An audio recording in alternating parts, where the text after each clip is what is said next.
Drivin Ivan here, and behind me, the Jaguar X-Type Estate. That means station wagon in the UK, and station wagons have a bad rap here in America, and so does the X-Type with some reliability issues. So, it's been on my bucket list for a while, and I finally got one. Did I make a huge mistake? Am I crazy? Let's find out. Well, taking a look at it, I don't think I made a mistake at all. Just check it out. It's the quintessential color, British racing green, and to me, it's the quintessential cool shape and utility. It's a wagon, that's right. It's a super sporty shape to me, and I love wagons because you can fill them up with tile, wood, whatever. Helps me when I'm renovating a house, or you can even take it out and show clients, as I am a realtor. But what I like the most about it is it's British, and it's rare, and I really love the shape. When it came out back in the day, man, I just loved the front end. I mean, just look at that. It does have the Jaguar on the grill, but they took it off because it had gotten stolen once before from the prior owner, so they just wanted to be safe. But I do have it. It's in the glove box, and therefore it is a true Jaguar. Anyway, it just totally makes me smile. I love sports cars, I love sports sedans, and I love wagons, and this to me is the best combination of them all. Great looking alloy wheels to boot too. And pop open the door, which has quite a bit of storage in it, and you'll see that it's the quintessential British car inside too. Lots of wood, a little bit of wear and tear on the steering wheel, but look at that great looking wood shifter, lots of leather as well. Power adjustable seats with 3 memory settings. How about that? That's pretty cool. And kind of sporty seats. They look like they hold you in. They got a nice pattern to them. Big headrests. And also, you get a handbrake, which is real, which is very nice. 2 cup holders. That cool Jag shifter with sport mode there, and you can also shift it yourself in 2nd, 3rd, and 4th gear. It even has some sort of Sirius satellite setup too, and really kind of a very turn of the century sort of layout for the cluster here. It's got the heating and cooling here, which is very nice.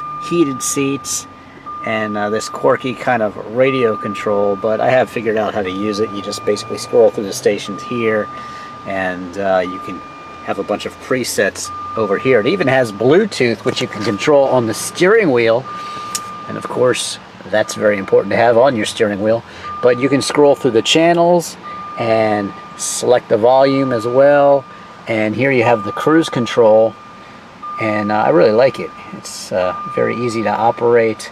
And again, that wood just makes me smile. Inside the armrest, you get this quirky kind of 2-tiered thing going on. You've got a bit of storage up top, or deeper storage down there, but it's not very large. But at any rate, it is a nice armrest, clad in leather. You get a nice Alpine sound system, dual airbags, which is cool, and this nice gauge cluster here.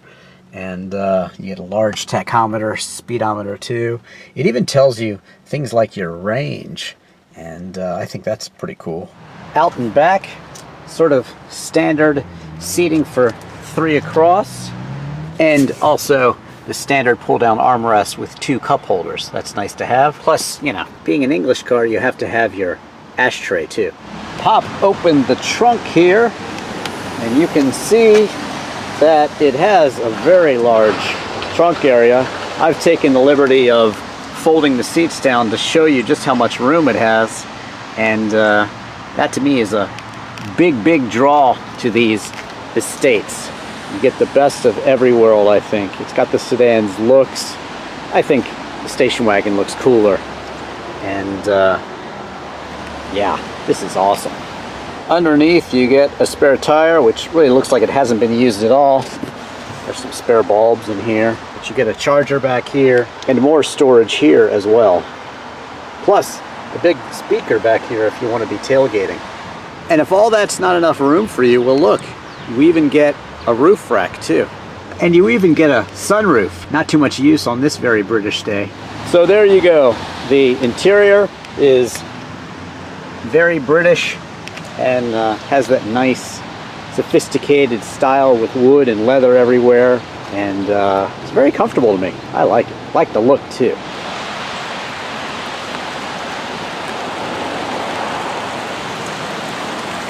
Well, I just picked up this Jaguar X-Type all-wheel drive 3-liter V6 Estate.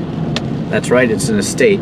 That means it's a wagon, and I'm pretty thrilled with it, actually. It's the perfect British day to pick up this very British Estate. And of course, an Estate is a wagon, and that's what they call it in England, in the UK. And here we call them station wagons. And for some reason, in the US, it's just like a bad word. They'll do anything to call it a crossover or what have you to avoid the word station wagon. But to me, it's great because you've got that nice square back with the hatch to let you carry a bunch of stuff, and being in the real estate business and renovating houses comes in very handy. And of course, being a car guy, well, to me, I've always wanted one of these X-Type Estates. And I've heard all the reliability problems, I've heard the horror stories, but I think now they're at a price that, you know, you can't go wrong with them because they're so cheap. I think you can pick one up for, depending if it has a heck of a lot of miles, the earlier ones maybe for a couple grand, and the later ones, you know, in really nice shape, I think certainly up to 8, 9, 10,000 max. So that's a good range there, right around the $5,000 mark to get a really cool all-wheel drive wagon in this case, or, you know, the sedan. But it is British, it is exotic in the States, and I think it's a damn fine looking car. It's got that quintessential Jaguar shape with the 4 headlights up front and the Jaguar sloping across the grille. So to me, it was just on my bucket list of cars to own, and this one came along in British racing green with tan interior, and how can I resist it? And just driving it home now, I'm pretty happy I got a hold of it because it just feels right. Wood steering wheel, heated seats on a day like this. What more could you ask for? So this is what you want to see in front of you. You've got a fine sport estate like this X-Type. Windy roads, and they're wet too, but the all-wheel drive, you really don't have to worry that much because you've got that extra grip. Jag, well, they know how to put together a sports sedan, I think. 15-mile-an-hour turn, yeah. That's definitely what you want to see. With the truck on the other side, or as Brits would say, a lorry. But you can mash the throttle here, and with the all-wheel drive, you've got the grip, even in the rain here. It feels pretty darn solid. Checking out the X-Type's night look, and I gotta say, for a 2006 car, it looks good in this nice green. It's a good contrasting color to see at night, and I think it's pleasing to the eye, and yeah, I like it. Some interesting facts about the Jaguar X-Type. Well, it has more trunk room than the Mercedes, the Audi, or the BMW, and it has about 1.5 inches more leg room in the back as opposed to the sedan version. And yes, it is back from when Ford owned Jaguar, so it is basically a Ford Mondeo on the chassis, but you've got enough Jag in here to make it look and feel and drive like a true Jaguar, in my opinion. This was definitely a controversial Jag because all of a sudden it was, in Europe, a much smaller engine than you can get in the United States. It was also diesel powered. That didn't go over too well. But basically it was sort of a poor man's Jag. But to me, what does it all matter? It's still a very interesting car, and it brings a lot to the table with the fact that this one in particular is estate and also all-wheel drive.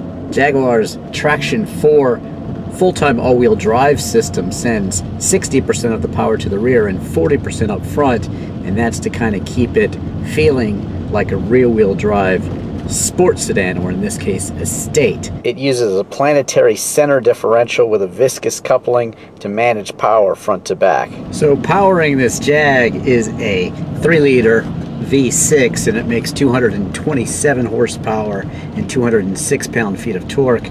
That's good enough for a 0 to 60 time of 7.6 seconds. You could get it in a manual transmission in Europe, but not in America. You get this kind of Jag box that has a sports setting on it, and seems to work well, and you can shift through second, third, and fourth as well. But in terms of fuel economy, not so great. You're looking at 17 in the city and about up to 23 on the highway. I've heard of people getting like 25 on the highway. It does have a 16-gallon tank, so that'll last you a while. The numbers aren't too impressive taken at face value, but again, this is Jaguar Estate, so it has nice handling, but that all-wheel drive keeps you safe. And it is a Jag, so it is sporty, and it's certainly fun to drive on the twisties. And you're going to look good doing it too. Now, this is a used car and a British car too, so I'll have a word about that. You know, the British cars are known for the electricals going bad and things like that. I've heard of some vacuum issues on this. I did some research, and there's certainly some quirks with it, but you can find anything you need to know with the online groups, and there's a lot of information about these. So with any old car, test out everything, make sure it works. Now, they started making this much earlier than this one. This is a 2006, and the later ones are supposed to be a lot more reliable, and so that's a good thing in the case of this 2006. The earlier ones tend to have more issues, but again, it's a used car, so definitely check everything out, and it'd probably be a good idea to get it checked out by a mechanic as well. But on this one, everything seems to work just fine, and it looks good too, and has no real serious wear. Only one of the power buttons from the seats is off, and to me that's no big deal. So I'm a huge fan of quirky cars and kind of rare cars, and of course sports cars and station wagons. So for me, this Jaguar V6 Estate X-Type is really checking all of the boxes, and like I said, I've wanted one of these for a while. Very happy I finally got one. It appears to be a good one, runs great, and looks great too, I think, in the British racing green exterior color. Classic British Estate. There you have it. Thanks for watching. Don't forget to follow me on Twitter and Instagram. Share my videos with your friends, family, and check out all of my Drivin' Ivan car videos, documentaries as well, literal video for Chris Isaac's Wicked Game, music videos, and disc golf videos too. I'm Drivin' Ivan.